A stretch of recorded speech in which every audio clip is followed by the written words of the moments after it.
in their ability. Do I need to go back and discuss the recording? So my apologies. You can continue on. Okay. So those carbon fluorine bonds are particularly stable, and that stability is what makes them so valuable. They get used in a wide variety of substances. So if ever you need to make a surface nonstick, waterproof or water resistant, oil-proof or oil resistant, stain-proof or stain resistant, you're probably using some form of PFAS to do that. And so you see them used in things like these home furnishings, carpets, outdoor gear, and waterproof clothing, as well as your Teflon nonstick pans. All of these contain PFAS to make that property happen. The other place where PFAS often show up is in firefighting foams. These molecules tend to be these long carbon chains, which make them surfactants and particularly good at making bubbles. And based off of that stability of the carbon fluorine bond, they don't break down easily under high heat. And so you can use them in firefighting foams to put out particularly hot fires, as well as fires based off of petroleum products. So your oils, gasolines, jet fuels.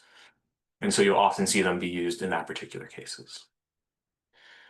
When we talk about PFAS, we often talk about them as this family of compounds, but as we get into the regulations, the PFAS are regulated individually as individual chemical compounds.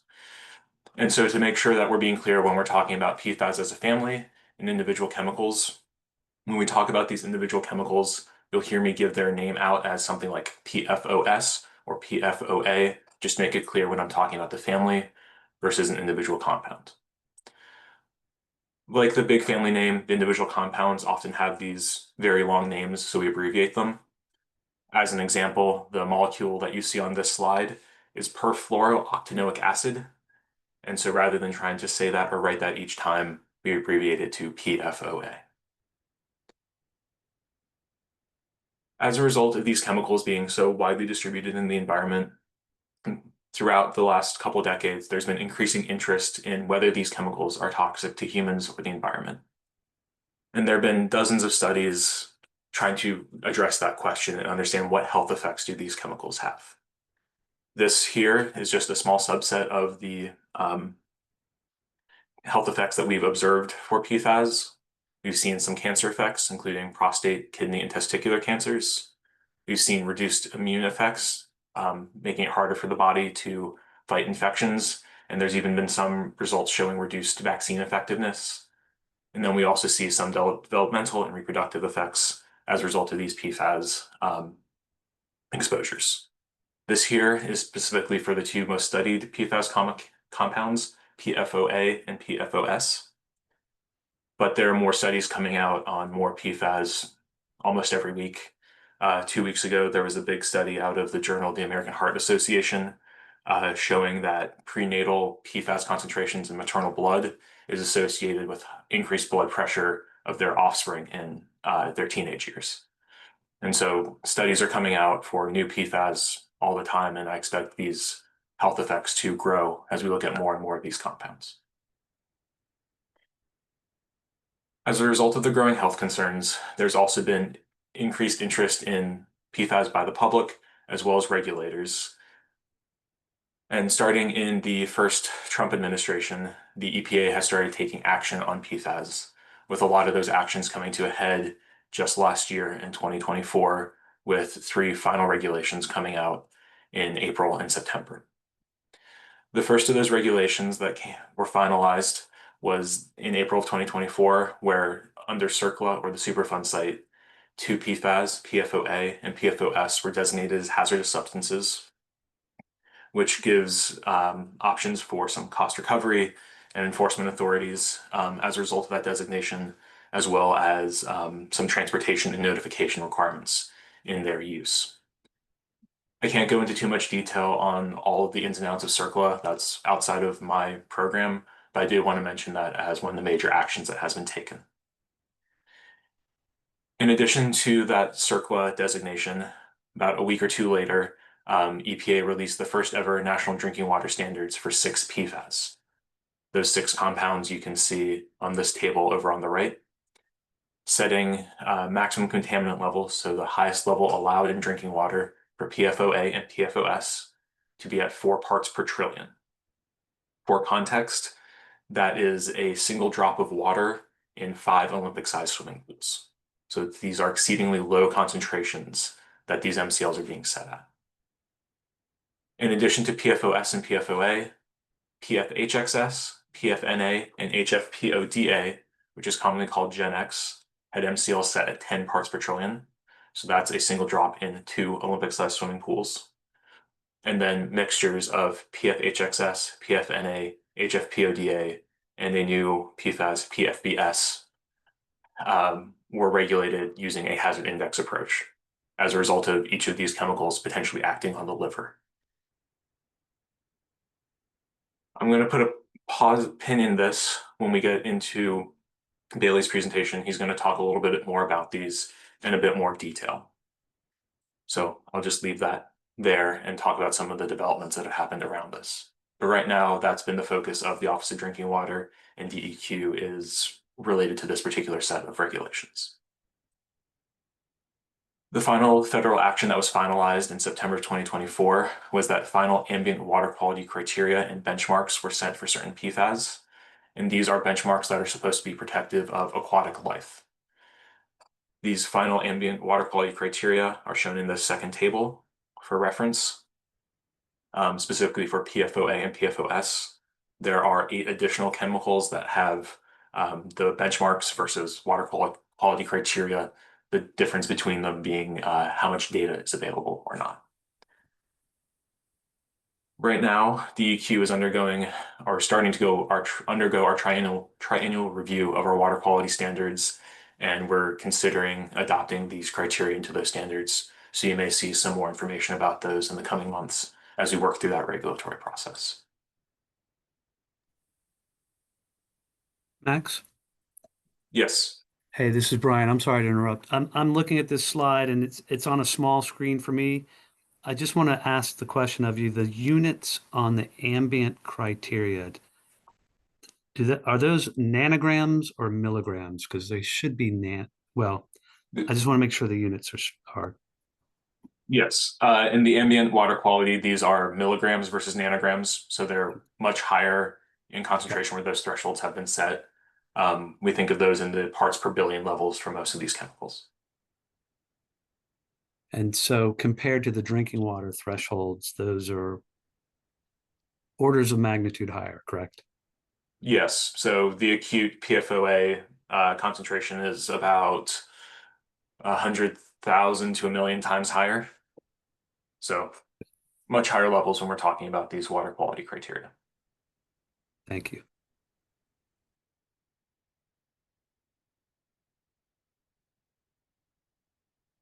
The regulatory actions around PFAS did not stop in September of 2024. They have continued through today, and at the end of May of 2025, the EPA reaffirmed their commitment to PFAS, putting out a press release detailing the actions the EPA intends to take over the next couple of years.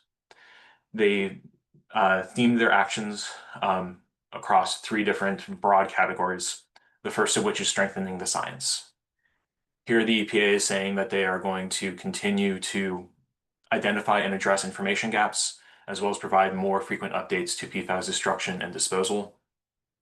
One of the big kind of open research questions is, what are we going to do to get PFAS out of the water or out of the soil? And then once it's out of there, what do we do with it?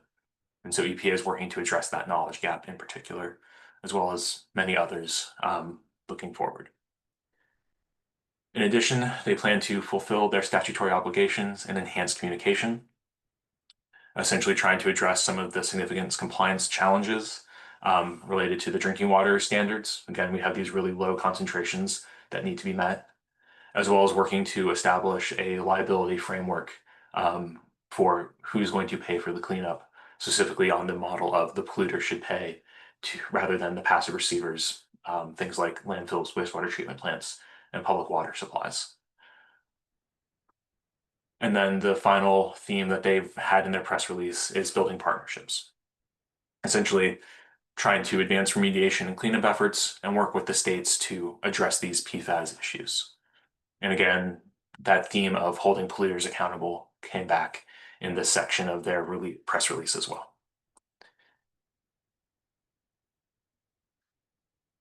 One of the questions that we were asked to address in this presentation is, where is all of this PFAS thing going? And so I wanted to identify some open research questions in the scientific literature that I expect to come to fruition in the next couple of years for everybody, just so if you go out there on your Google Scholars and have a look, what you may expect to find. The first open research question is, are there toxic effects among the other thousands of PFAS? As I mentioned earlier, there's only about 10 PFAS that have enough regulatory data, regulatory science around them to regulate in some form or another. And we need to address, what about those other tens of thousands of chemicals out there? Are there other effects that we need to find and look for? The second question is, how present are short chain PFAS in the environment? Short chain PFAS are PFAS that have less than about 4 carbon atoms in their chain that are all fully fluorinated.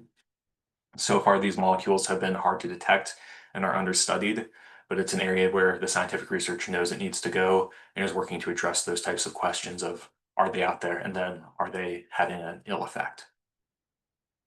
And then the last open research question is, what is the impact of PFAS in air and soil? Right now, a lot of the focus has been on PFAS in water, but it is growing out into PFAS in air, releases from PFAS manufacturers, as well as PFAS destruction. Is PFAS moving through the air in enough that we need to really focus on it? And then if it's getting into soil from air or water, what is it doing there? Is it going to have ill effects down the road? And that's one of the big open research questions right now that I do expect to see addressed over the next year or two. And the last thing I'll say on background is, PFAS is a rapidly growing place. There is information that comes out every day. I have a Google News alert for PFAS, and I get dozens of stories every day from across the country on PFAS. And so things are moving quickly, and it helps to be engaged. There are a couple places where you can go to learn a little bit more, including the EPA's website, which does a good job of explaining what PFAS are, why we need to be concerned about them, and what EPA has been doing about that, both the final regulations as well as other things that they have in progress.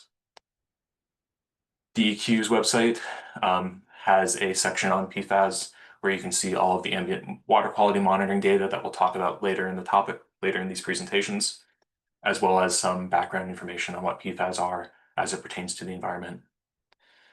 The Department of Health has 2 different web pages on PFAS, one in the Office of Drinking Water, talking about how the Office of Drinking Water is addressing PFAS, as well as including a map of all of the sampling that's been done across the state for PFAS in drinking water.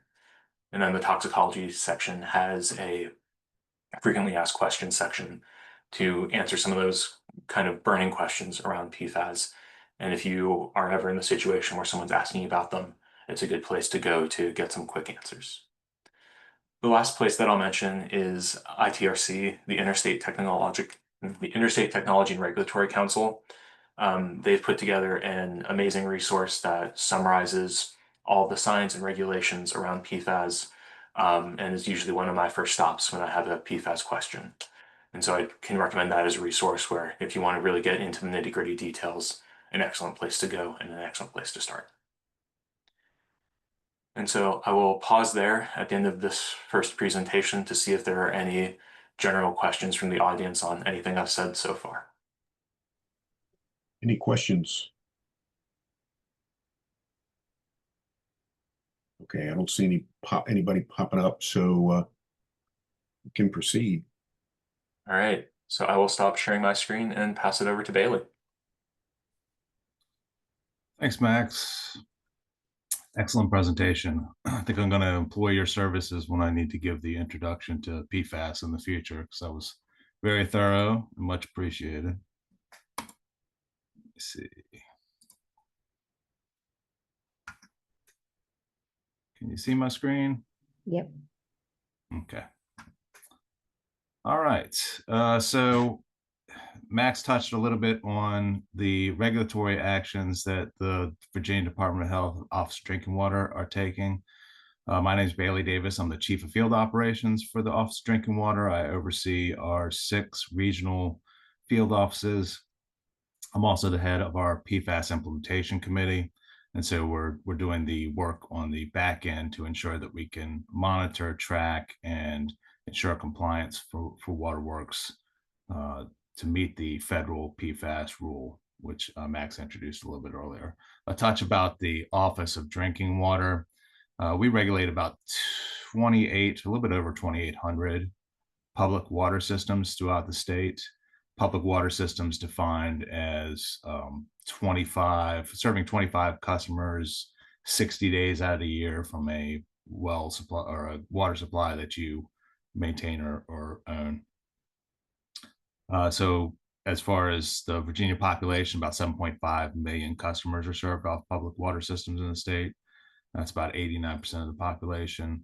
Water system could be a mom and pop gas station that's served off well water that has the customer threshold to meet the criteria, all the way up to your major municipalities serving multiple millions of people.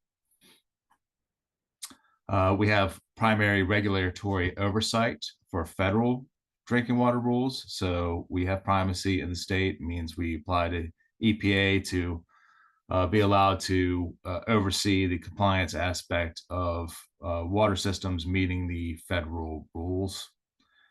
We offer technical assistance to waterworks. We provide compliance enforcement oversight. We offer infrastructure funding through federal grants and other mechanisms, operation and maintenance funding as well. And we offer training to operators of public water systems throughout the Commonwealth. But today we're going to focus on the regulatory landscape of PFAS and the activities surrounding that.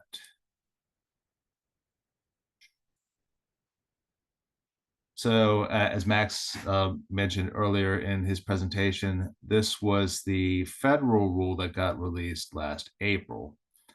And in that federal rule, it established a maximum contaminant levels for the 6 PFAS compounds seen on the screen, with the PFOA and PFOS of 4 parts per trillion. I love the drops of water in the swimming pool analogies. It's hard to imagine a level that low. It's even hard for me, and in all the different ways that you can visualize how low that is to measure PFOA compounds, PFOS compounds. One of my favorites is if you charted a trip from the Earth to the sun, 4 parts per trillion of that trip would get you about 2 feet off the ground. So it's a super low level to look at. It really, when they established this level, there was concern that it was testing the ability for laboratories to reliably report levels at that, or report results at that level. But as I've come to find out, that is attainable for laboratories. It is a difficult process to ensure that you're not contaminating your samples, ensuring that you're making clean analysis to be able to reliably and safely ensure that you're measuring at that level. So there are 6 PFAS compounds on this chart. One of them, PFBS, did not have an established individual maximum contaminant level. It has a recommended level of 2,000 parts per trillion, but more importantly, it's used in this hazard index calculation. And so while the other 5 compounds have their individual MCLs, this hazard index takes a mathematical calculation of results seen for PFHXS, the GenX chemicals, PFNA, and PFBS, and essentially adds it together. And if you exceed the hazard index level of 1 in this mathematical calculation, you are said to be exceeding the maximum contaminant level for the hazard index. This was kind of a novel approach in this regulatory aspect, and it's one that's garnered a little bit of controversy and lawsuits, as we'll get into in a minute. So for water systems to comply with this new rule, there are some timeframes they have to achieve. First is by April 27th of 2027, water systems have to do an initial monitoring. And we'll get into the initial monitoring requirements in a minute, but those are currently underway. From 2027 to 2029, the results of the initial monitoring must be shared with the public through their consumer confidence reports or other mechanisms. Regular monitoring for compliance for these samples must begin. So there will be a regular cadence for waterworks to test their system based on the results they get from initial monitoring at a regular period. And public notification for violations of the MCL begin in 2027. So 5 years from the start of the rule in 2029, waterworks have to be in compliance with those MCLs. So they have to treat their water source to below those levels or be in violation of the rule. Public notifications will begin for MCL violations at that point as well. So the initial monitoring that's due by April 2027 for waterworks that are eligible for this rule. Now, I said there were about 2,800 water systems in the state. Not all of them are eligible under this rule. It's our community water systems and our non-community, non-transient water systems. So there's a subset. So the smaller, like well water serviced restaurants or gas stations and places that aren't serving the same people regularly. It's a transient population coming into those facilities. Those are exempted from the rule because this is a chronic health effect rule in itself. So the rule is supposed to apply to people that are drinking the water regularly. So there's about 1,800 systems, I think I mentioned, that are eligible to be fall under this rule. So for the surface water systems that are public water systems that source water is coming from surface water, and groundwater systems that are serving over 10,000 customers have to do four initial monitoring samples within a year period. Samples need to be collected about 2 to 4 months apart. That gives them some seasonal variation.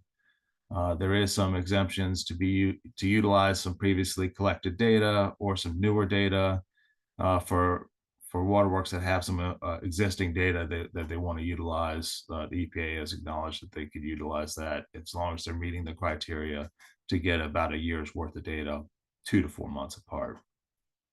Groundwater systems serving under 10,000 customers have to do 2 samples within a year period, 5 to 7 months apart. There are some restrictions on the methods that you can be utilized to test for these compounds, and there's 2 methods on the screen. There is a UCMR, that's an unregulated contaminant monitoring rule initiative in place currently for water systems, for large water systems, surface water systems, and data from that can be utilized. So that's an initiative that is testing 33 compounds, PFAS compounds currently. So the data that's collected for that can be utilized for your initial monitoring. We are developing some guidance. We're going to collect this data electronically. We're still working with EPA to be able to do so and populate the federal database. Once that happens, we'll have a better understanding of where the initial monitoring compliance is for waterworks that are currently collecting now. So I mentioned earlier there was some litigation that arose from the structure of this federal rule, and essentially the American Waterworks Association and the Association of Metropolitan Water Agencies joined together to sue the EPA for the way that they structured the hazard index, and for their essentially saying that they did not follow existing rulemaking procedures, and that was not an appropriate way, and the science behind the health effects wasn't fully fleshed out. So they were looking for some relief in the form of MCL changes potentially, or reduction of compounds for regulatory oversight. So that was filed in October. In December, EPA submitted briefs for that lawsuit, and it was continuing the courts process. And then the new administration, the Trump administration, took over. So on February 7th, they asked for a 60-day abeyance of that lawsuit so they could review the existing rule from the previous administration and understand where their direction was regulatorily. That's kicked off a series of more advances as those periods have ended. So in April, they asked for an additional 30 days. In May, they asked for another 21-day advance, but the following day after that advance was granted, they released their intended changes to the rule. They're still, even after that 21 days, it did not change anything with the litigation aspect of it. So they're in another advance period now to be ending in July. One of the questions surrounding this, obviously, is the timing. If this were to continue and go to court, that court case would probably not be heard until spring of next year, which is really pushing the timeframes with systems having to take a year's worth of sampling by April of 2027. There's some questions as whether that might impact the ability for water systems to meet their initial monitoring period. But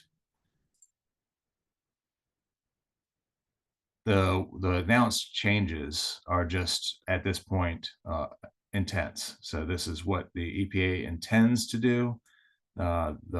The rule has not changed, so water systems can still continue on their paths of doing initial monitoring periods and investigating potential treatment options for any systems that have exceeded the initial monitoring thresholds. If you do have a problem in your water system, you probably want to be piloting some treatment technologies and starting to work on getting that treatment technology worked out. What the EPA announced in May of this year was that they intend to rescind the regulations for the 4 compounds that make up the hazard index. So they are only going to retain the regulations behind PFOA and PFOS. And the MCLs for those are going to remain unchanged at 4 parts per trillion.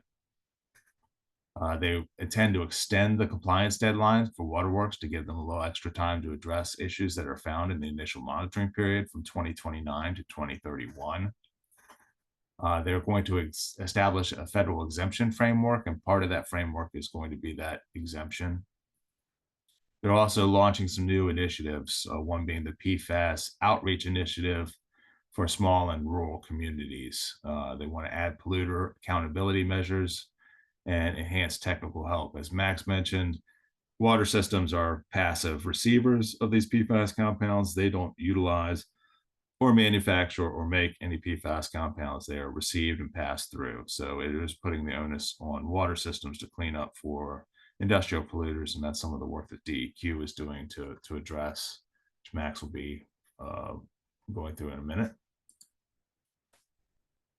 This gives you kind of an idea of the scope of what has been found thus far from water system collection activities. This is the scope of our known universe as far as PFAS exceedances of the MCL in Virginia. This comes from our website. As Max mentioned, we have an interactive map. You could drill down and see the results from individual waterworks in each of these areas. But to give you an idea, you can see that there's some certain hot spots in the area. The Roanoke area has some known contamination issues, specifically with Gen X. The Northern Virginia area and a little bit in the Norfolk area as well. I would say that with the intended reduction of regulatory oversight on some of those chemicals, and I'll get into a little bit of, I guess, what we found some of our testing phases, and this will highlight what's those changes mean for Virginia specifically. So the Office of Drinking Water has led a few sampling initiatives starting in 2021 to get an understanding, I guess, of where the issues were going to occur in the state. The 2021 initial monitoring was started because there was a undertaking to understand if we needed to do some state level regulation for PFAS compounds. But when the federal government announced their intent to regulate those compounds, Virginia just decided to incorporate the federal rules as they were coming forward. But this initial phase 1 system sampling was to get an understanding of where the issues were in the state for developing potentially a statewide MCL. Some other states have statewide MCLs, and then when the federal government announced their intent to regulate it, did create some problems as there was varying levels of MCLs. So that needed to be adopted. So of the 3 phases, we were cutting phase 2 into half there. What you'll see is that almost entirely systems are exceeding the PFOA and PFOS MCLs. What we found is that even the systems that have maybe a PFH excess or a hazard index exceedance have also exceeded the limits for either PFOA or PFOS. There's only one system that has a PFH excess exceedance that does not have a PFOA or PFOS exceedance, and there's one that exceeded the hazard index that does not have a PFOA or PFOS exceedance. So the federal government's intended changes to regulation will not have a huge effect on the actions that Virginia Water Works need to take, because it seems to be, it's mostly a problem with PFOA, the longer established chemicals that have been in the environment for longer. So we're seeing those more prevalent in the water systems themselves. You'll see these testing phases have covered about almost 6 million people served. This is the UCMR data that was mentioned earlier. So again, we're looking about 10 to 15% of water systems that are testing their point of entry samples are exceeding one of these limits. And that's about where the EPA estimated the problem would be nationwide, between 10 and 12%. So that's what we're seeing in Virginia as far as numbers are concerned. And last year, ODW undertook an initiative to understand the cost of implementation for these rules. There was a budget item that propelled us to do this study. It was for PFAS as well as lead and copper. But the PFAS cost study findings found that capital improvements would be in the range of $643 to $904 million for water systems across the state to address PFAS issues, with annual operating expenditures, OPEX, between 72 and 88 million. That's upkeep of those treatment systems, as well as ongoing annual monitoring of about 0.7 million. Now, we did have one water system that inflated these numbers quite a bit. In the study, we broke that water system out on our charts to show that it was a major contributor. That's Fairfax Water, and their CapEx estimate is in the $350 million range just for their system, serving about 2 million Virginians. So it makes sense they have such a large share. They do have one water treatment plant that does not seem like it's going to be impacted by the existing levels, MCL levels. If they had to do some treatment on that water system, that would inflate their cost to nearly $1 billion, is what their estimates are.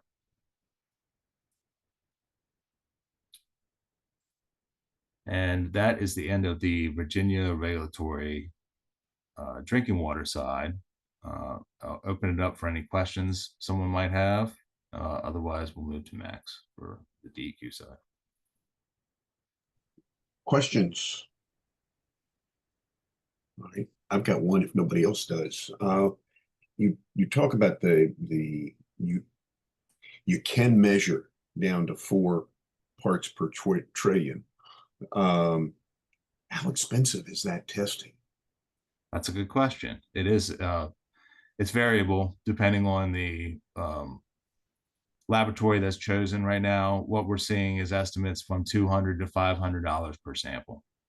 You also have to test a laboratory field reagent blank to ensure that you're not having contamination in those samples, so that inflates the cost a little bit.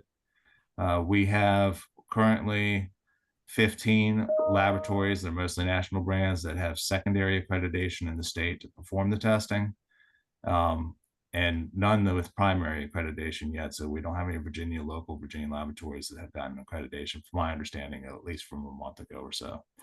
But depending on the laboratory that you choose and the pricing, per sample cost, unit cost right now is between $200 and $500. Okay. And Eldon, I might just add to that, and this is Bryant, that it depends on the method too, right? There's drinking water methods. There's another method that we tend to use on the DEQ environmental side for, that's not drinking water, but it's for surface water or tissue or sediments, and that might be a little bit more expensive, but in the same range that Bailey was just mentioning.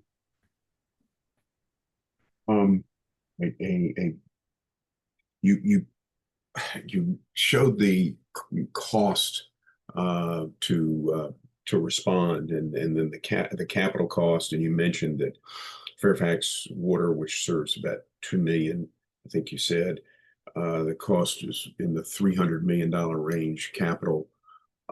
Do you have a cost per customer calculation? So it really depends on the economy of scale. So what we're finding is that the larger water systems that serve more customers, even though they're going to spend more capital and operating expenditures, can spread that cost across a larger customer base. It's really the smaller systems that are going to have the difficulty as far as finding funding and spreading that across their customer base. I did a little bit of estimating when we did our cost study per connection, and the fees could range from $400 to thousands of dollars over the compliance period that they had to meet, depending on the size and scale. There is a good amount of federal funding currently available, and people that are interested in finding out more or looking at more in depth of our cost study that we did, it is available on our website, and it is an extensive cost study that breaks down water systems from the very small water systems to the very large water systems. So this is just a brief overview of that entire study, but really depends on the scope of the issue that you have, as well as the treatment technology you need to employ. Thank you. Other questions before we move on? Okay.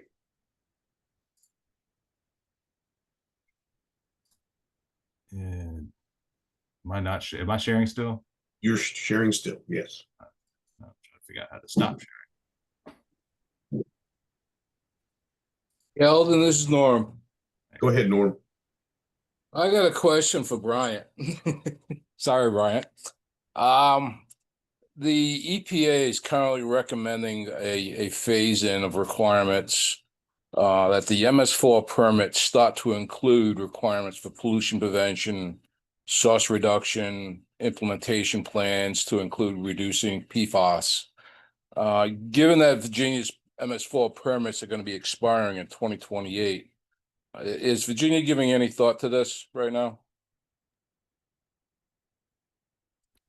Hey, Norm, good morning. And I saw your name on and saw that going around introductions. Good to see you, and some other familiar faces, some of whom I haven't seen in a long time.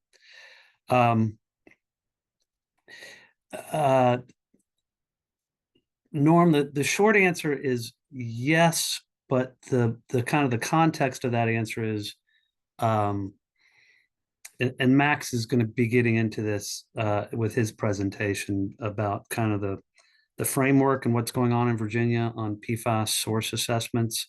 And so, and I don't want to jump ahead too much, but in conducting source assessments, which is the first step, we're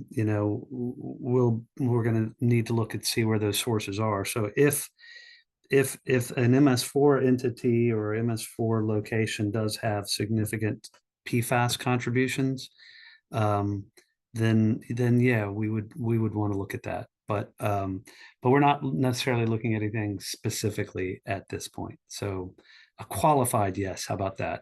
And maybe after we walk through Max's presentation, we can come back to this as far as the different sources and types of sources and how those might be addressed in the future.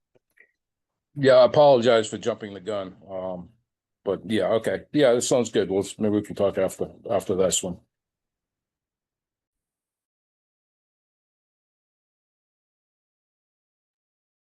Okay, Max, back to you. All right, I'm assuming everyone can see my screen at this point. Yeah. Yes. Perfect. So I'm going to be continuing the discussion now, talking about what DEQ has been doing related to PFAS, at least in the water division. Outside of the water division, there's some other activities, but they're outside the scope of this particular request. So where I will start is just by giving an overview of the legislative actions at the General Assembly that DEQ is implementing related to PFAS. The first action the General Assembly took related to DEQ, at least, happened in 2022, where funding was allocated for surface and groundwater monitoring. So essentially getting a sense of where PFAS is distributed across the state. Then in 2023, they added some regulations allowing publicly owned treatment works, also known as wastewater treatment plants, to have them request testing from some of their industrial users as a result of the contamination down in the Roanoke region. In 2024, the focus on drinking water came to DEQ, specifically requiring DEQ to perform PFAS source assessments for drinking water systems with detections of PFAS above those MCLs that we've been talking about. We'll go into a lot more detail in what this law requires and what we're doing to implement that law in the next couple of slides. And then the last action they took this year was requiring certain facilities in the Occoquan watershed to monitor for PFAS and then ensure that the concentration of PFAS in their discharge does not exceed EPA's drinking water MCLs. This legislation goes into effect on July 1, so a little over a week away, just under a week away, excuse me. We'll talk a little bit about what we're doing to implement it, but it's still very early days on that particular front. Where we'll start is with our ambient monitoring, kind of working through these General Assembly directives historically. So DEQ has been collecting ambient PFAS monitoring data across the state starting in December of 2021, just ahead of that funding, as a result of notification that there was some PFAS contamination in the Chickahominy River. We've since expanded that testing, trying to get coverage across the state, both of surface water samples, so that's water column testing, as well as fish tissue samples across the state. All of this testing has been done piggybacking on our existing programs, which kind of dictates the distribution that you're seeing on this particular map. Right now, fish tissues have been sampled in all of the major river basins, with the exception of the York River, which is being tested this coming year. I will let you know that this data is on our website and you're welcome to explore it on a mapping software, or as well as to download it to explore in whatever software of your choice, if that's of interest. But to save you a trip to our website, I'm going to zoom in on the Rappahannock Basin so you can see what kind of sampling has been done here. Starting with just those surface water samples throughout the basin. In total, 48 samples have been taken, 23 that show that PFAS has been detected, which is in that orange hexagon on the map, and then 25 samples without PFAS detected. Those are those purple triangles. Again, if you counted up all the dots, you may not quite get to those 48 samples because there have been multiple samples taken at some of these locations across the basin. But you can see where they've been detected. In these samples, we've seen ranges of total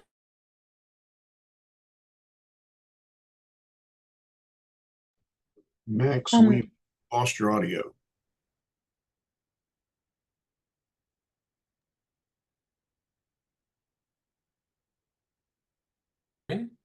Oh, there you are. Okay, where did you lose me? Just about 5 seconds ago. Okay.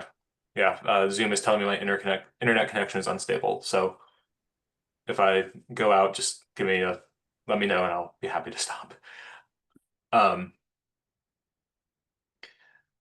So we've sampled across the basin. Several of these sites have been 2 samples. For some context, the test method that we use measures 40 different PFAS compounds, and we sum those concentrations together, we find that those total PFAS concentrations range from about 0 parts per trillion to about 91.3 parts per trillion in any sample. PFOA concentrations range between 0 and 8 parts per trillion, and PFOS concentrations range between about 0 and 1 parts per trillion across the basin. Turning our attention then to fish tissue. We have also sampled fish tissue in the basin, collecting about 40 total samples. 9 of those samples, again with the orange hexagons, detected PFAS, and 31 of those samples detected no PFAS. This data, because we only have about 9 samples detecting PFAS, I will show you on the next slide what kind of ranges we're seeing in terms of those concentrations. But I'll give everyone a moment to take in the map.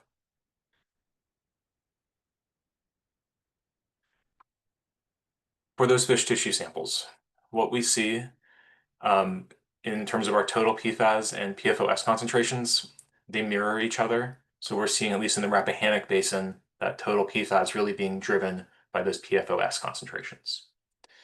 For some context for those PFOS concentrations, in the start of May of this year, the Department of Health's toxicology side issued issued a fish consumption advisory for PFOS. So they set that threshold at 10,000 parts per trillion, where they recommend that fish consumption be limited to 2 meals per month, and then set an upper threshold where they recommend no fish be consumed at 20,000 parts per trillion.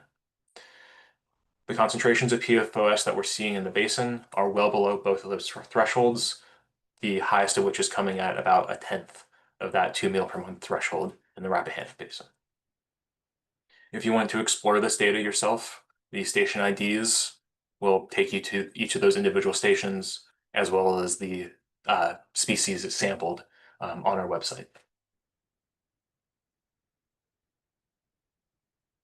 Turning our attention away from the ambient monitoring, which we'll come back to in a little bit as we talk about our 2025 plans.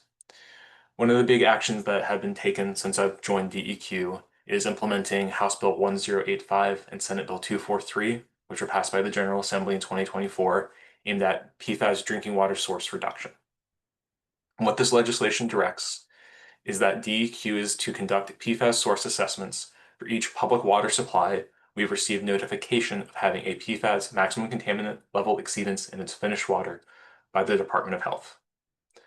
What this is asking us to do is identify the significant sources of PFAS in those source waters, and then propose regulatory and non-regulatory means of reducing those concentrations to below the MCLs.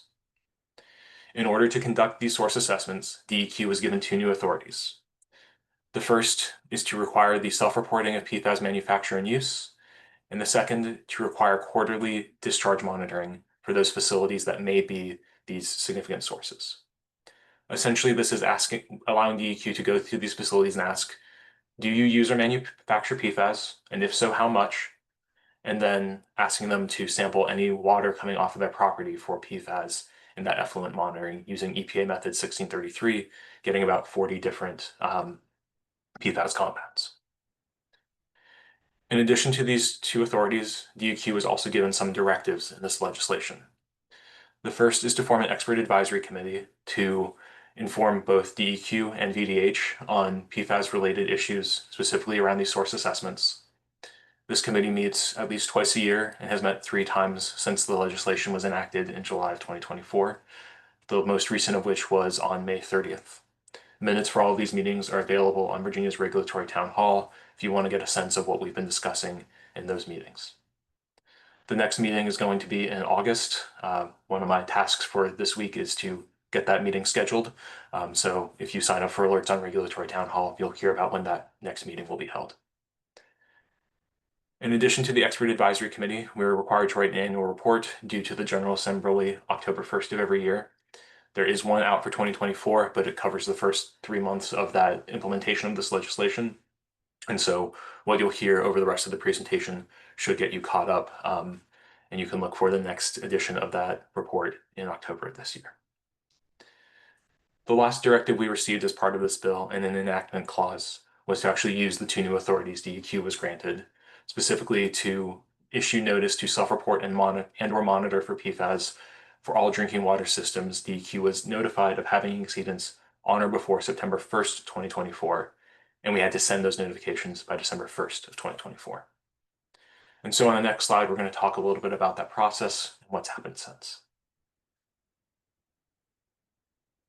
Prior to September 1, VDH had told us of about 27 drinking water systems that had a PFAS exceedance spread across the state. For those drinking water systems, we delineated the source areas for their drinking water.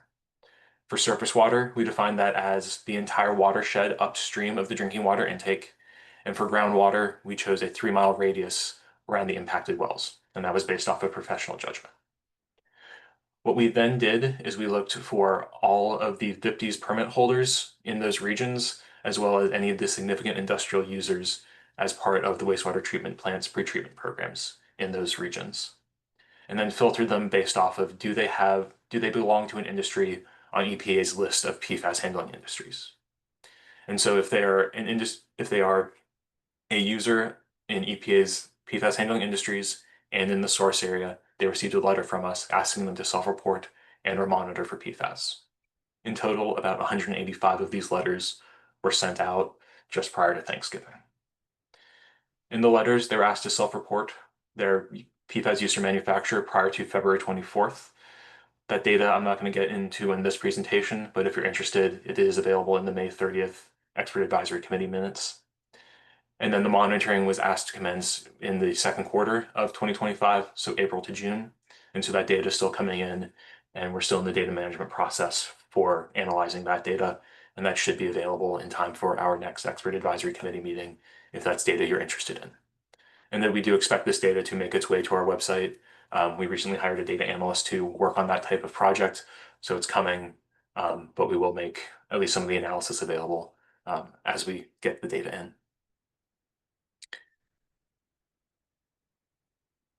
We have continued to receive notifications of those PFAS exceedances from VDH, and this is a summary of those notifications highlighting just where we have those exceedances versus all the sampling that's been done in the map that Bailey showed us earlier. Again, as you can see, there's clustering in the Fauquier and Loudoun County areas as a result of them being relatively proactive in sampling, as well as a cluster in the Roanoke area. In terms of these smaller groundwater systems, and then there's some surface water systems scattered across the state in the Newport News, Northern Virginia area, as well as in the Roanoke.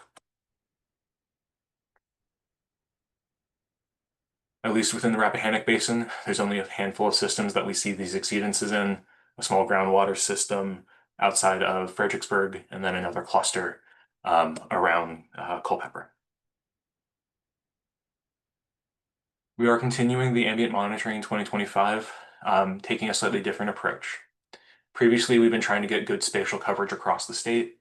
In this particular year, in terms of our water column monitoring, we're trying to get good temporal coverage, specifically targeting those regions that have PFAS exceedances. And at each of these green dots, we're expecting to sample once monthly for the entire year for river samples, and then once monthly for each of the lakes that we're sampling in these areas. In addition, we are continuing to do fish tissue monitoring. Our rotation this year has us in the Occoquan and York River basins, as well as some tribal tidal tributaries to the Chesapeake. I will let you know that these sampling sites for the fish tissue will be subset. We're not going to get quite this much coverage. We're going to choose those sites a little bit later in the summer as we know where the fish populations are. So for now, this is what we're looking at to do in ambient monitoring in 2025.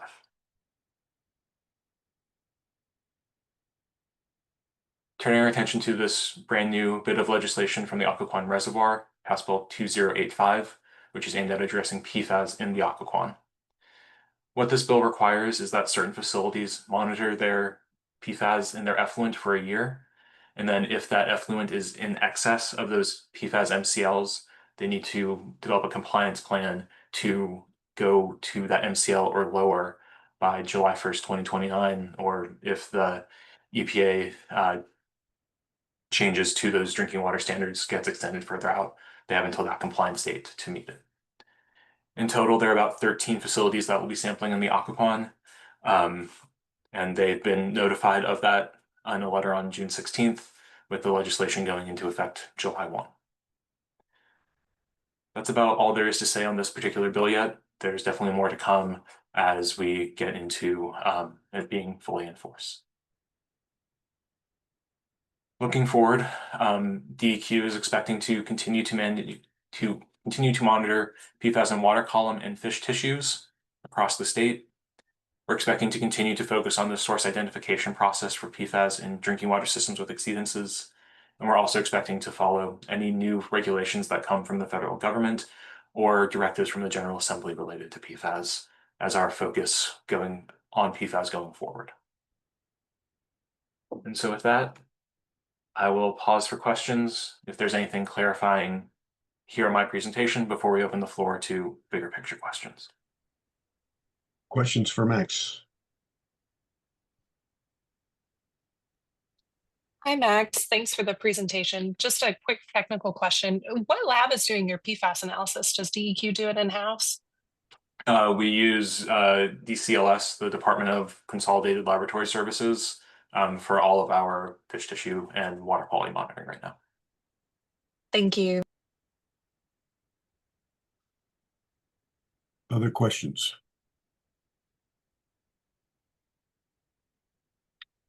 All right. Do we want to come back to Norm's question? Yes, please. Go right. Go ahead. I'm Norman Bryant. Yeah, so Norm, the Yeah. question was Go ahead. was pertaining to MS4s, right? Stormwater and is DEQ kind of looking at those regulated dischargers with the recognition that permits come up for renewal in the coming few years, right? Max presented the information on where we have the challenge and the directive to perform these source assessments in areas where we've seen PFAS measured above MCLs. We've been focusing on the industrial activities that are kind of associated with PFAS handling across the state. And I think the Occoquan is very specific. Max touched on that legislation. But across the state, we've been focusing on the PFAS handling activities, which tend to be the industries that use PFAS, potentially manufacture PFAS. So that's the legislation is really trying to target source reduction rather than localities or utilities having to install treatment for PFAS removal. And so where source reduction comes into play, we are looking at those industrial areas first. But if MS4s are associated with it, I know in general they would not be primary generators, users of PFAS, but it's certainly possible that there are areas that have contamination that could be contributing. So they're not, MS4s in general are not like right in front of what we're looking at, and we've notified these facilities. Max mentioned about 185 letters went out in November. We've notified these primary facilities to begin PFAS monitoring and or self-reporting of PFAS used for manufacture. And MS4s were not part of that notification list, again, because they're not really a PFAS handling activity. But I think if there are sites that are contaminated, then that would be something that may come into the purview for consideration. So I don't have a specific answer. We're really just starting down the path of these source assessments. But I think it's fair to say that if there's known sources or identified sources of PFAS contamination that is coming through a regulated MS4 outfall, then there would be some expectation to address it in the future. Well, it's kind of hard to say that there are known sources coming through an MS4 discharge without having the monitoring first, and that's my concern. Right. If we get dragged into this, it's gonna get very expensive very quick. So this is something that I know we're gonna have to be talking about well in advance of any permit issuance, and I'm not talking the usual 6 months when we have a tack on writing the permits. I think this is a conversation we need to have a year and a half advance of writing those permits. Sure. And Norm, let me just say, I guess that very sensitive and aware of the complications, complexities when it gets into stormwater on this, particularly municipal stormwater, not necessarily industrial stormwater. And that is, our focus has been, like I said, and continues to be on the industrial side, where primary users and activities associated with PFAS. I think the MS4 side, like I said, there needs to be data and information before any action is expected. And that is certainly not on the top tier of where we're focusing our information and our data gathering. So I think MS4 is probably a ways down the road before we would be at a point where we have information to consider or have any expectations for corrective action. Okay, appreciate the answer, Brian, as usual. Sure thing. Other questions?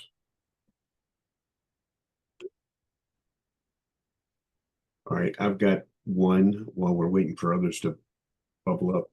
You talked a lot about, or referenced the significance of the research that's underway or needs to be done, because there's an awful lot we don't know. Who's doing that research, and how's that being funded?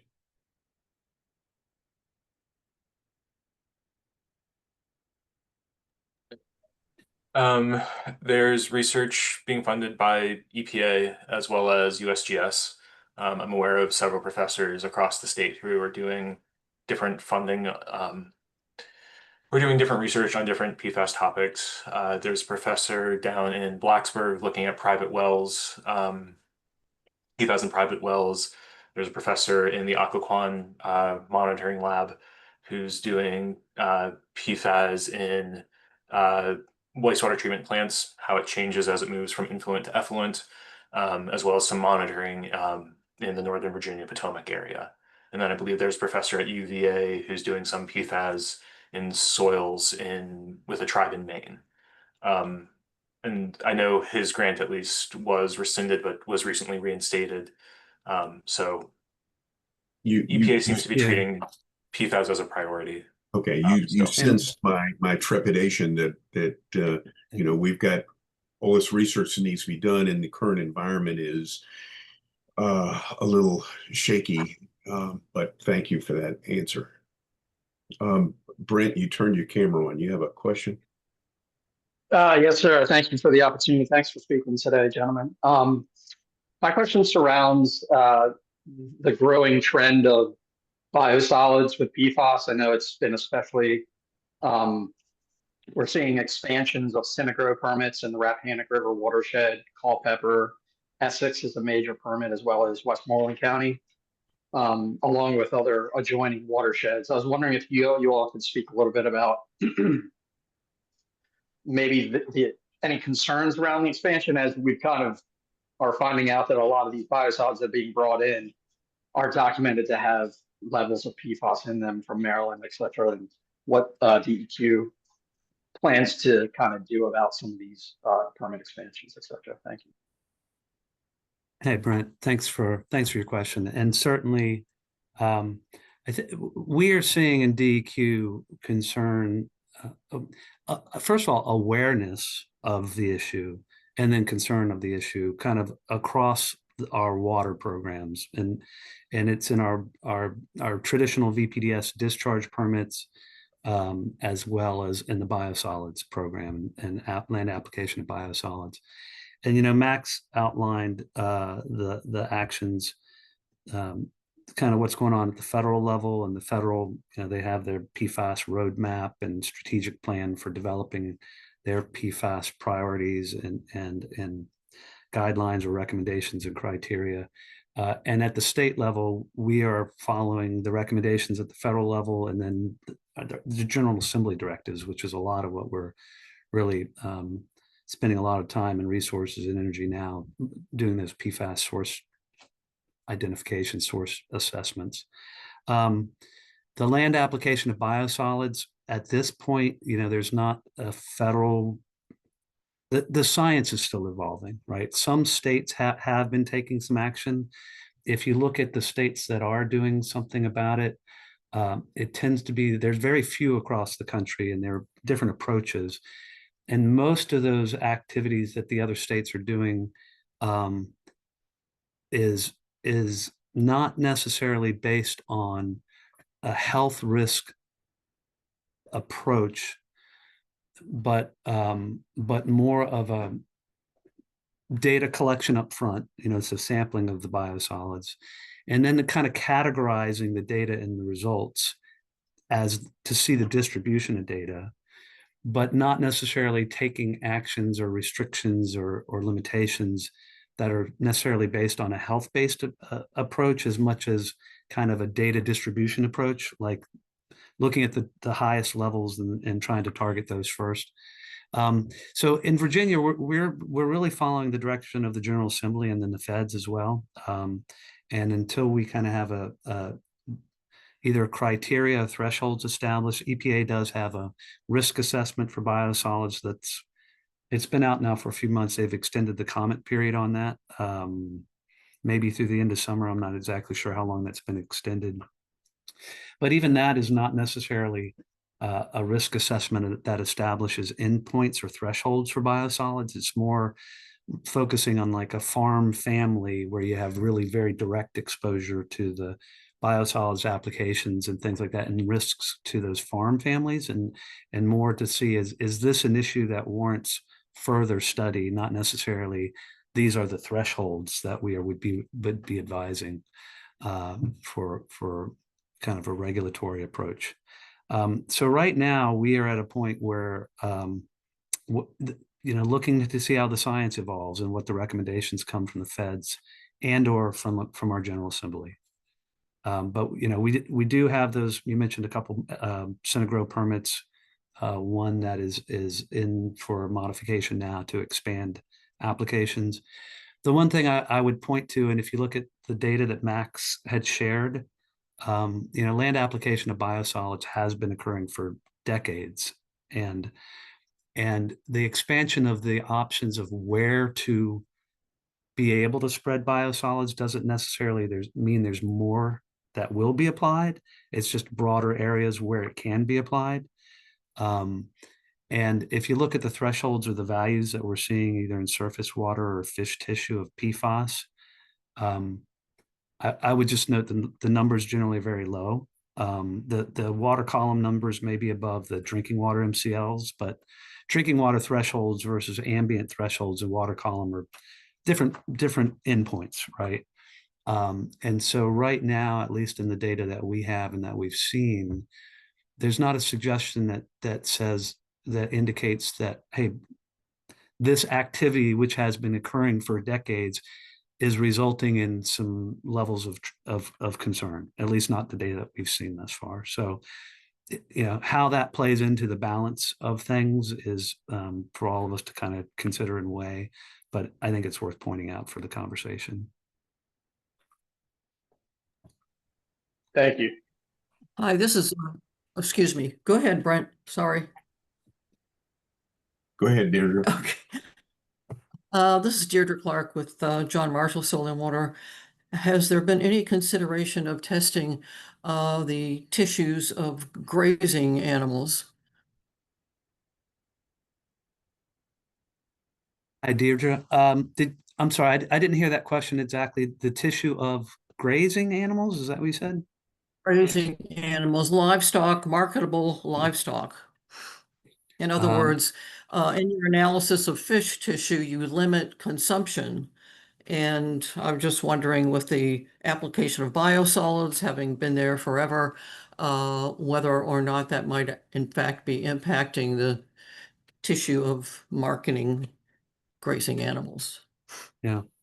Deirdre, that's a good question. We have not considered that, and it's not normally something, at least in our shop, if you will, in the water division, when we're looking at like aquatic ecological health. We haven't looked at that. I don't know that any of our other programs in DQ have looked at that, or if on the kind of the VDAC side of the house, if they've considered anything along those lines.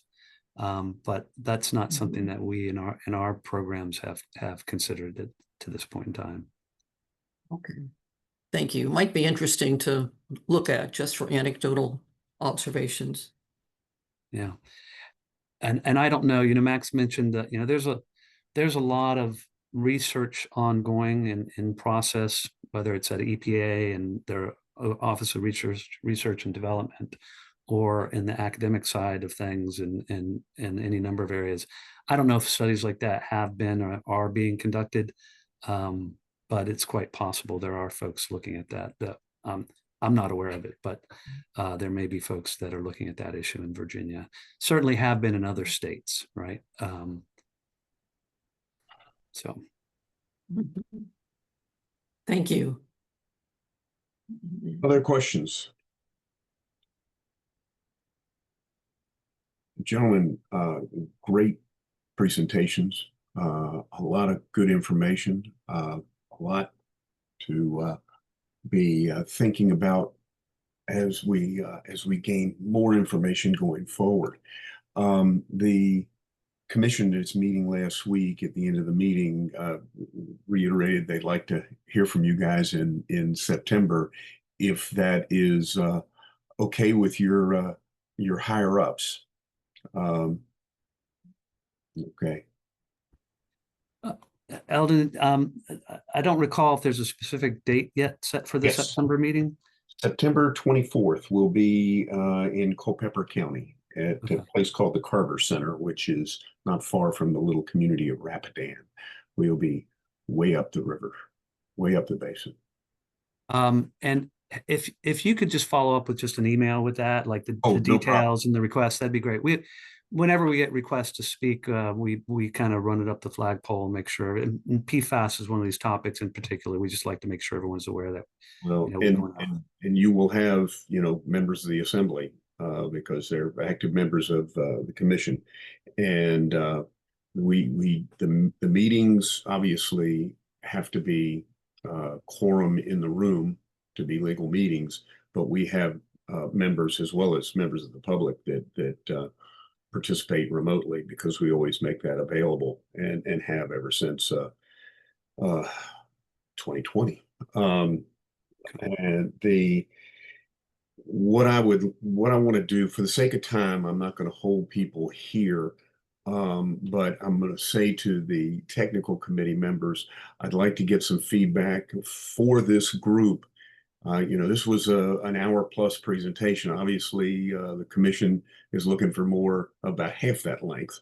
But there's a lot that they need to hear in this. And so I'd like to, when this committee meets again on July 30th, one of our topics is going to be how to advise you guys on what really is important to focus on.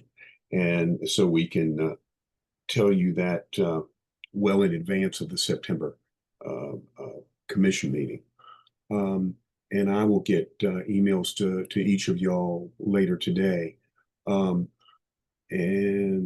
with that, any thoughts at this point before we adjourn from members of the technical committee?